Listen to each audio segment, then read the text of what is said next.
Hair லாஸுக்கு FDA approve பண்ணப்பட்ட medicines ஏகப்பட்டது இருக்கு. மினாக்சிலின் இருக்கு, ஃபெனஸ்ட்ரேட் இருக்கு. ஆனால் நிறைய கன்ஃபியூஸ் இருக்கு. இதெல்லாம் டக்குன்னு பயன்படுத்தக்கூடாது. எல்லாம் மெடிசன். அதை ப்ராப்பராக டாக்டர் கன்சல்ட் பண்ணி பயன்படுத்துறது ரொம்ப ரொம்ப நல்லது. மோரோவர் ஆன்லைனில் ஏகப்பட்ட குழப்பம் இருக்குது. யாரை நம்பர்னே தெரில தாசனா அப்படிங்கிற மாதிரி நல்ல குழப்பத்துக்கு இருக்கீங்க. யாரை நம்பர்னே தெரில தாசனா. ஸோ அந்த ரெண்டு ட்ரீட்மெண்ட்டை தாண்டி ஒரு பெட்டரான ட்ரீட்மெண்ட் இருக்கா அப்படின்னு கேட்டிங்கன்னா இருக்குது. எந்த கன்ஃபியூஷனும் இல்லாமல் கம்ஃபர்டபுளாக நீங்களே பயன்படுத்த முடியும். ஸோ அதை பற்றி இன்றைக்கி தெளிவாக பார்க்க போகிறோம். பட் இது உண்மையாகவே நான் சொல்லக்கூடிய ட்ரீட்மெண்ட் எஃபெக்டிவாக இருக்குமா, சயின்டிஃபிக்கலி ப்ரூவ் ஆகலாம், அதோடைய மெக்கானிசம் என்ன, அதை மட்டும் பண்ணால் போதுமா, இல்லை அது கூட வேற எதுவும் மெடிசன் யூஸ் பண்ணால் தான் ரிசல்ட் வருமா, சைடு எஃபெக்ட்ஸ் இருக்கா அப்படிங்கிறத பற்றி தெளிவாக இந்த வீடியோவில் பார்க்க போகிறோம். ஃபர்ஸ்ட் ஆஃப் ஆல் அந்த ட்ரீட்மெண்ட்டுக்கு பேர் சொல்லியிருந்தேன். அதுக்கு பேர் மைக்ரோ நீடிலிங். இப்போ எடிட்டர் தம்பி ஃப்ரெண்டில் வந்து அந்த நீடிலிங் காமிச்சிருப்பாரு. எப்படியும் பார்க்க வந்து கஜாயுதம் மாதிரி இருக்கும், பார்க்கவே பயங்கரமாக இருக்கும். அதை விட முக்கியமாக அந்த ரோலருக்கு மேலே குச்சி குச்சா இருக்கும். அது சைஸ் பார்த்தீங்கன்னா 0.5 mm இருக்குது, 1 mm இருக்குது, அதுக்கு மேலேயும் இருக்குது. பட் நீங்கள் ஸ்டார்டிங்கில் அதை பயன்படுத்த போறீங்க அப்படின்னா 0.5 mm என்னுடைய சஜஷன். அதுக்கு மேலே பயன்படுத்த போறீங்கிற பட்சத்தில் டாக்டர்ஸ் கண்டிப்பாக என்ன சொல்றாங்களோ அதை கேட்கறது ரொம்ப நல்லது. ஓகே சார், இப்போ நம்ம அதனுடைய மெக்கானிசத்தை பார்த்துடலாம். சார் இதை நான் பயன்படுத்தினா எனக்கு புரியுது, மண்டையில போட்டு தேய்க்க சொல்ல போறீங்க, எப்படியும் புண்ணாக்க போகுது. எஸ், புண்ணாக்குறது தான் இங்க ட்ரீட்மெண்ட்டே. அதாவது புண் அப்படின்னு ஒன்றா பயந்துடாதீங்க. இது ரொம்ப மைனூட்டான தாங்கக்கூடிய சின்ன புண்களை தான் உண்டாக்க போகுது. உடம்புல 2 விதமான புண்கள் வரலாம், சின்ன புண்ணு, பெரிய புண்ணு. பெரிய புண்ணு வந்துருச்சு அப்படின்னா ஒரு தழும்பை உண்டாக்கி உடம்பு உடனே அதை வந்து அழிக்கும். அந்த புண்ணை அழிச்சு ரத்த ஓட்டத்தெல்லாம் சரி பண்ணி ஃப்ளோ பண்றது. இதே சின்ன புண்ணு வருது அப்படின்னா அதை நார்மலா பழைய ஸ்டேஜுக்கு தான் நம்ம உடம்பு வந்து கொண்டு வரும். ஒரு எக்ஸாம்பிளுக்கு உங்களுக்கு சின்ன புண்ணு இதுல வருதுன்னு வச்சுக்கோங்களேன், திரும்ப அது ஆறும் போது பழைய மாதிரியே தோல் வந்துடும். இதே பெரிய புண்ணா இருக்கு அப்படின்னா தழும்பாயிரும். அப்ப சின்ன புண்ணுங்கிறது பெரிய பிரச்சனை ஏற்படுத்தாது, பயப்படாது. அப்ப சின்ன புண்ணு நீங்க மேல ஏற்படுத்தும் போது 2 விஷயம் இப்போ ஆட்டோமேட்டிக்கா நடக்கும். புண்ணுனாலே இங்க ரத்தம் வந்துடும். அப்ப ஹேர் லாஸ் ஆகுதுன்னா அடிப்படை காரணம் என்ன? உங்களுக்கு ரத்த ஓட்டம் முடியின் வேர்களுக்கு போகல. இப்ப நீங்க மைக்ரோ நெடிலிங்கிற விஷயத்தை பயன்படுத்தும் போது ஆட்டோமேட்டிக்கா கொஞ்சம் சின்ன சின்ன அங்கங்க வந்து லைட்டா பிளட் வரும், மைல்டா வரும், பெருசா வர பயப்படாது. அப்போ உங்க வேர்களுக்கு, முடியுடைய வேர்களுக்கு ரத்த ஓட்டம் அதிகரிக்குங்கிறது ஆட்டோமேட்டிக்கா சிம்பிளா புரிய வேண்டிய விஷயம். இது சயின்டிபிக்கெல்லாம் போக வேண்டிய அவசியமே கிடையாது. எளிமையான விஷயம். ரத்தம் வருதுன்னா அங்க ரத்த ஓட்டம் அதிகரிக்கும் தான் அர்த்தம். இது ஒண்ணு, இது ஒரு விஷயம். அதே மாதிரி கொலாஜன் அப்படின்னு ஒரு மேட்டர் இருக்கு. உங்களுடைய ஸ்கின்னுக்கும் சரி, உங்களுடைய ஹேருக்கும் சரி மிகச்சிறந்த புரோட்டீன் அது.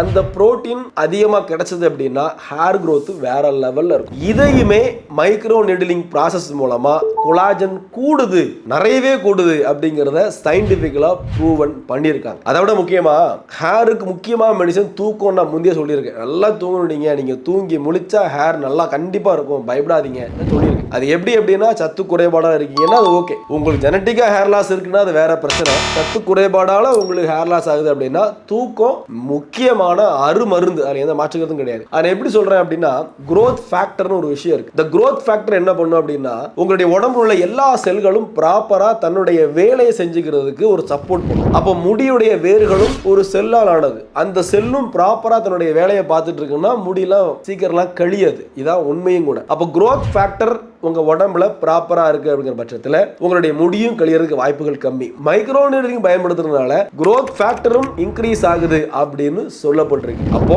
மைக்ரோ நீடிலிங்கிறது சயின்டிபிக்கலி எவ்வளவு ஸ்ட்ராங்கா உங்க முடிக்கு பாதுகாக்கப்படுறது புரிஞ்சுக்கங்க. முடிஞ்சு போச்சா? அப்போ மைக்ரோ நீடிலிங்கிறது ப்ராப்பரா ரிசல்ட் தரக்கூடிய விஷயம் தான். நீங்க யோசிக்க வேண்டாம், பயப்பட வேண்டாம். ரைட். இப்போ மைக்ரோ நீடிலிங்க நான் தனியா பயன்படுத்தா ரிசல்ட் வந்துருமா, இல்ல வேற ஏதாவது டாபிக்கல் கிரீம் போடணுமா அப்படின்னு கேட்டீங்க அப்படின்னா நீங்க தனியா இதை பயன்படுத்தினாலே உங்களுக்கு ரிசல்ட் நல்லா வரும். ஆனா எனக்கு பெட்டர் ரிசல்ட் வேணும், இன்னும் சூப்பர் ரிசல்ட் வேணும் அப்படின்னா இது நீங்க மத்த மெடிசன் கூட சேர்ந்து நீங்க பயன்படுத்தலாம். ஃபெனஸ்ட்ரேட் இருக்கு, தென் மினாக்சிலின் இருக்கு, கஃபைன். கஃபைன் அப்படிங்கிற விஷயமே உங்களுக்கு மெடிசன்ல வந்துட்டு ஹேர் லாஸுக்கு சரி பண்றது மெடிசன்ல வந்துட்டு. பட் நீங்க மினாக்சிலோ, ஃபெனஸ்ட்ரேட்டோ இல்ல கஃபைன் சம்பந்தப்பட்ட ப்ராடக்ட்டோ எந்த மெடிசின் பயன்படுத்தினாலும் நீங்க மைக்ரோ நீடிலிங்க கம்பைன் பண்ணும்போது அந்த மெடிசனை நீங்க தனியா பயன்படுத்தும் போது வந்த ரிசல்ட்டை விட கம்பைன் பண்ணி பண்ணும்போது ரிசல்ட் செம்மையா வேற லெவல்ல இருக்கும் அப்படிங்கறதா உண்மை. ஏன்னா பிகாஸ் ஆஃப் பெனட்ரேஷன். இப்ப மினாக்சில் தலையில போடுறீங்க அப்படின்னா எந்த அளவுக்கு பெனட்ரேட் ஆகுதுங்கிற விஷயம் இருக்கு. நீங்க மைக்ரோ நீடிலிங் பயன்படுத்தும் போது தலையில புண்ணாக்கி வச்சிருக்கீங்க. அப்ப கம்பல்சரி உங்களுடைய தலைக்கு உள்ள ரொம்ப உள்ள இல்ல மேட்டாப்ல ஒரு பெனட்ரேஷன் அதிகமா இருப்பதிலேயே உறுதி பண்ணியிருக்காங்க. சார் அப்படின்னா மைக்ரோ நீடிலிங் செம்ம ட்ரீட்மெண்டா? செம்ம ட்ரீட்மெண்ட், அது எந்த பிரச்சனையும் இல்லை. ஆனா சைடு எஃபெக்ட்ஸ்ங்கிற விஷயத்தை நீங்க புரிஞ்சுக்கணும். நீங்க இதை ப்ராப்பரா பண்ணீங்கன்னா எந்த பிரச்சனையும் கிடையாது. பட் நம்ம ப்ராப்பரா பண்ணுவோமான்னு கேள்வி இருக்கு. இதை குறிப்பிட்ட ஆங்கிள் தான் உருட்டணும் வைக்கணும் நிறைய சொல்றாங்க. சரியா, நான் போய் தனியாவே வீடியோ போடுறேன். பட் எனக்கு தெரிஞ்சு நீங்க வீட்டில் வச்சு நீங்களே பண்றது சேஃபா அப்படிங்கிறது எனக்கு கொஞ்சம் குழப்பமான விஷயம் தான். இல்ல